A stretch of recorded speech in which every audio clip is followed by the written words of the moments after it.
Muy buenas tardes, gracias por la sintonía. Soy Carlos Fernández para presentarles el programa Charlemos y nuestro programa hermano La Voz del Arrocero, que es la voz oficial de la Corporación Arrocera Nacional.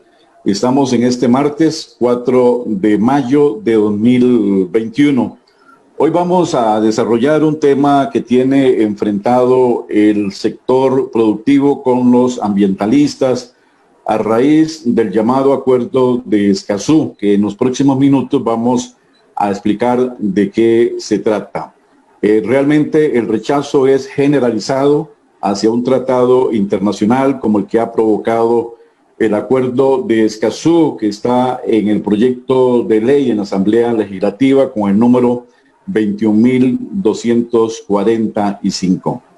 El sector arrocero rechazó ya de plano este acuerdo por las implicaciones que contiene este documento y así lo hace saber en nota enviada a la Asamblea Legislativa.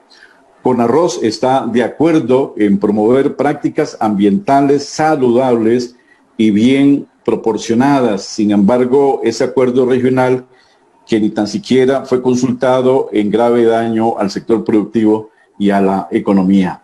Conarroz considera que es importante promover en el país prácticas ambientales saludables y equilibradas. Sin embargo, no es el caso de este acuerdo regional que no fue consensuado.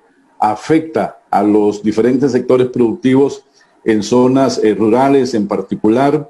Es un golpe a la economía nacional en general, creando más desempleo, desmantelando la producción y por ende minando la soberanía alimentaria en estos difíciles tiempos de pandemia y la gran necesidad que tenemos aquí en Costa Rica de producir lo que nos comemos. Tenemos hoy a dos participantes para comprender ese tema. Se trata de Rigoberto Vega, primer vicepresidente de la Cámara Nacional de Agricultura y Agroindustria, y Renzo Céspedes, consultor de la Corporación Arrocera Nacional, a quien lo tendremos en el segundo bloque. Conarroz pertenece a esta Cámara de Agricultura, una entidad declarada como de utilidad pública que cumplió 75 años este 5 de abril, y don Rigoberto nos va a atender esta tarde. Gracias por su tiempo, Rigoberto. Primero que todo, felicidades por llegar a los 75 años. No es fácil para una organización cumplir con este logro. ¿Cómo están? Un gusto saludarte. Realmente para mí es un motivo de placer, de satisfacción y un honor muy grande participar en estos programas tan prestigiosos. Charlemos y La Voz del Arrocero. Don Carlos, muchas gracias por la invitación. Efectivamente, la Cámara Nacional de Agricultura y Agroindustria está de plácemes. Este año cumplimos 75 años. La Cámara Nacional de Agricultura y Agroindustria es una organización cúpula que prácticamente tutela, representa y resguarda y defendiendo a todo el sector agroproductivo nacional, desde el sector agrícola, agroindustrial, acuícola, pesquero. Es una organización con una trayectoria muy importante, realmente hace eco de los valores que están más intronizados en el ser costarricense, en la tierra, la defiende, defendemos los productores, sobre todo este sector que es el mayor empleador en zona rural, don Carlos, donde estamos hablando de aproximadamente, entre empleos directos e indirectos, 500,000 personas que dependen de nuestra actividad. Bueno, entonces de nuevo felicitaciones a todos los agremiados, entre ellos la Corporación Arrocera Nacional. Se lo decía ahora fuera de micrófono, podría ser una de las hijas más importantes o importantes que tiene la Cámara, así que... Sin duda alguna, don Carlos. Sí.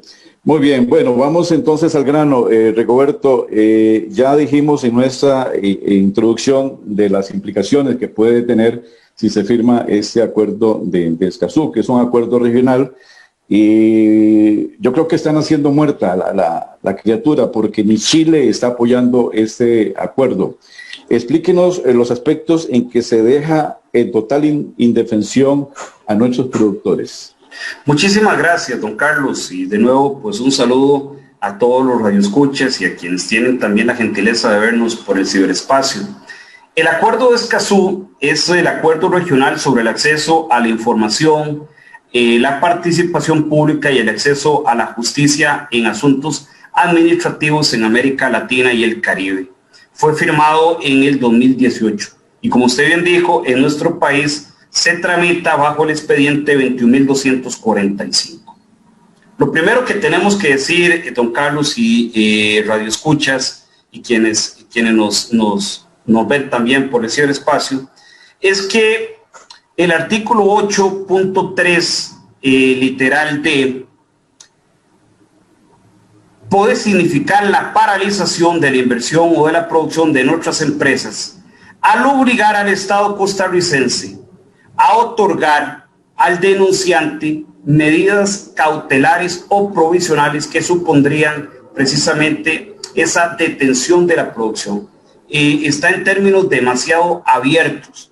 Atenta, en consecuencia, en contra de la seguridad jurídica al no existir predictibilidad respecto a las reglas de juego. Esto lo que significa es que cualquier denunciante al amparo de este acuerdo por un tema ambiental puede obtener que se detenga una obra en proceso, una obra productiva. Y eso, como usted bien dijo, atentaría no solo contra el sector productivo, sino contra los empleos que podría generar, lo cual nos parece a nosotros que siempre es condenable, pero por mayoría de razón en épocas en las cuales la tasa de desempleo realmente montan a porcentajes preocupantes y alarmantes.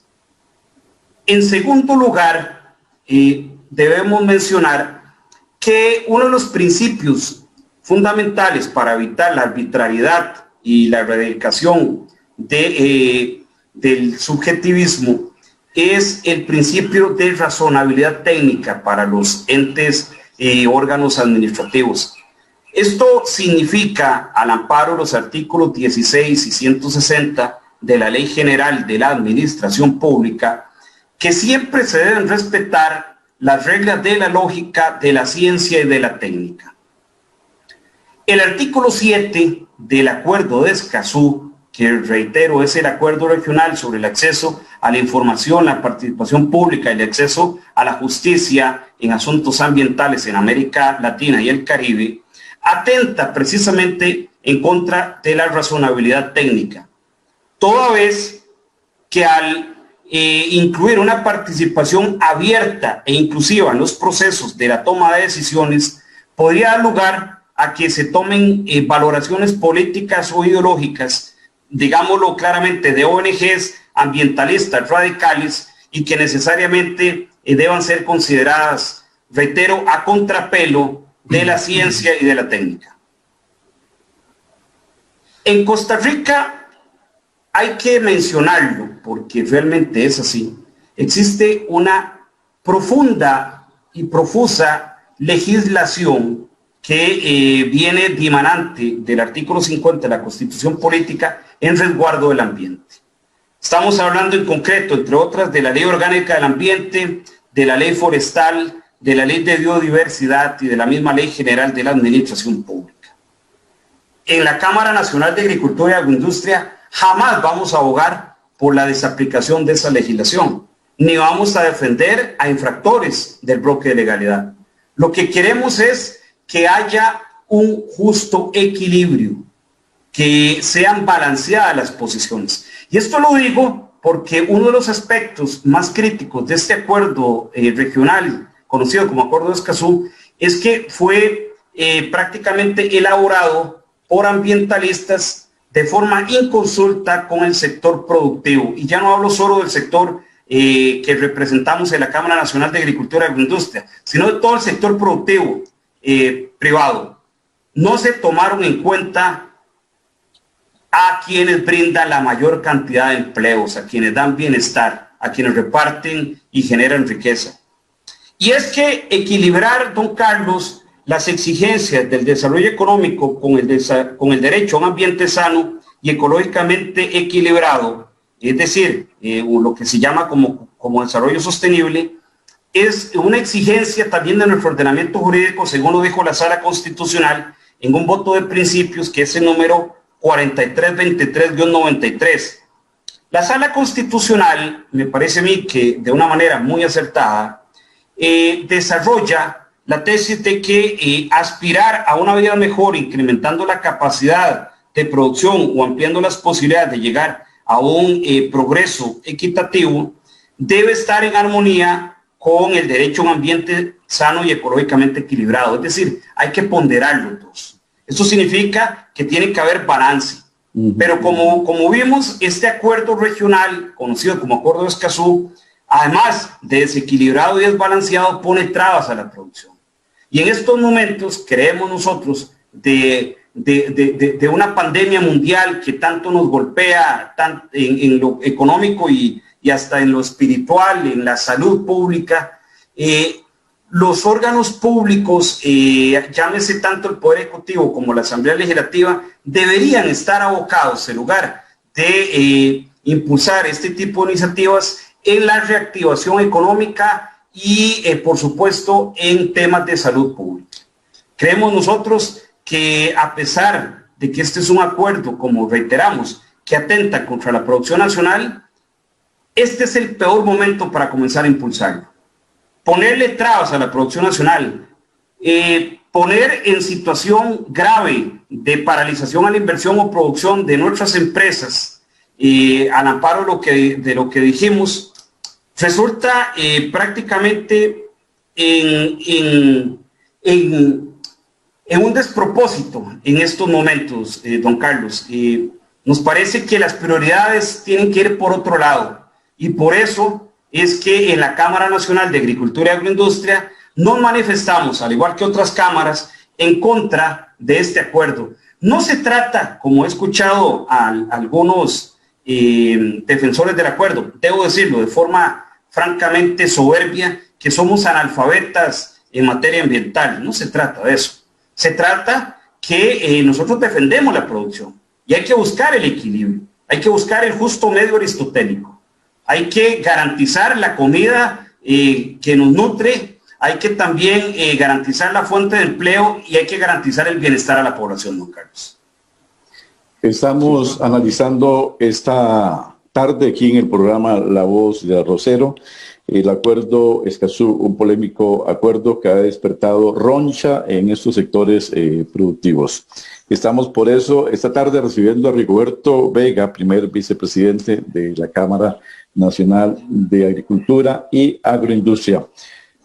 Don Rigoberto, tal vez para aclarar un poco el tema, extenderlo y hacerlo más entendible, podríamos poner un ejemplo legal en un hipotético caso de revertir lo que usted llama la carga de la prueba probatoria en el empresario en caso de una supuesta denuncia por afectación ambiental. No solamente el dueño del terreno va a tener esa presión de ser denunciado, sino que tiene que probar su inocencia. Totalmente se trastoca lo que es el procedimiento de los códigos penales. ¿Cómo lo considera usted? Sí, ese es otro aspecto, gracias por el recordatorio, don Carlos, que resulta en una violación al ordenamiento jurídico. Nuestro ordenamiento jurídico en materia penal y en materia sancionatoria se rige por la presunción de inocencia y por el indubio pro reo, es decir, en caso de duda se le da la absolutoria a la persona, ¿verdad? El sobreseimiento. Aquí hay una reversión de la carga de la prueba de manera tal que usted entraría prácticamente como culpable. Y usted es el que tiene que demostrar, reitero, casi que despojándosele de la presunción de inocencia, su inocencia. Es decir, casi que se presume la culpabilidad y la carga de la prueba, que significa que quien afirma, demuestra, estaría, en contra de los productores, en este caso, en un hipotético escenario de ser acusados, con algo muy grave, que además de eso, si por ejemplo viene algún productor y va a hacer un emprendimiento nuevo de arroz, que es, digamos, el tema del programa, y una organización pone una denuncia y dice que hay algún tipo de delito, no solamente al amparo de este acuerdo entraría presumiéndose culpable, sino que además, como dijimos, en aplicación de ese artículo 7, estaría probablemente dictándose medidas cautelares. Entonces tiene que defenderse del